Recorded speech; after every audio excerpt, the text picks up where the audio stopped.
বিয়ের মঞ্চ নয়, হাসপাতালের বেডি হয়ে উঠল জীবনের সবচেয়ে স্মরণীয় আসর। সড়ক দুর্ঘটনায় গুরুতর আহত হয়ে হাত পায়ে ব্যান্ডেজ বাঁধা, তবুও থেমে থাকেনি বিয়ের আনুষ্ঠানিকতা। পরিবার স্বজনের উদ্যোগে মানিকগঞ্জের এক হাসপাতালে সম্পন্ন হলো এক ব্যতিক্রমী বিয়ে। ঘটনাটি ঘটেছে বৃহস্পতিবার 4 সেপ্টেম্বর রাতে মানিকগঞ্জ শহরের আফরোজা বেগম জেনারেল হাসপাতালে। জানা গেছে, রোগীর বিয়ের দিন তারিখ আগে থেকেই নির্ধারিত ছিল, কিন্তু দুর্ঘটনার কারণে শারীরিক অবস্থার অবনতি ঘটে এবং তাকে মানিকগঞ্জের একটি বেসরকারি হাসপাতালে ভর্তি করতে হয়। পরিস্থিতি সত্ত্বেও উভয় পরিবারের সম্মতিতে এবং হাসপাতাল কর্তৃপক্ষের অনুমতি নিয়ে বিশেষ কক্ষে বিয়ের আয়োজন করা হয়। এই বিয়ের মুহূর্তটি আফরোজা বেগম জেনারেল হাসপাতালের ফেসবুক পেজ থেকে সরাসরি লাইভ সম্প্রচার করা হয়।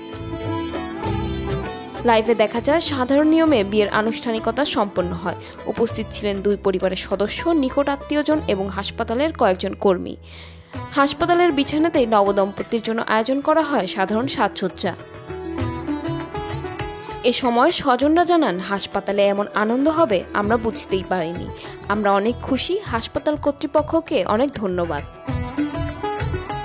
রোগীর অবস্থা আগের তুলনায় স্থিতিশীল মনে হওয়ায় কেবিনে নয়, হাসপাতালের অব্যবহৃত অংশে অনুষ্ঠানটি সম্পন্ন করার অনুমতি দেওয়া হয়।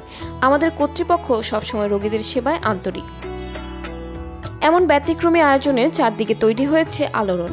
স্থানীয়রা ঘটনাটিকে অনন্য দৃষ্টান্ত হিসেবে উল্লেখ করে নবদম্পতির জন্য দোয়া ও শুভকামনা জানিয়েছেন।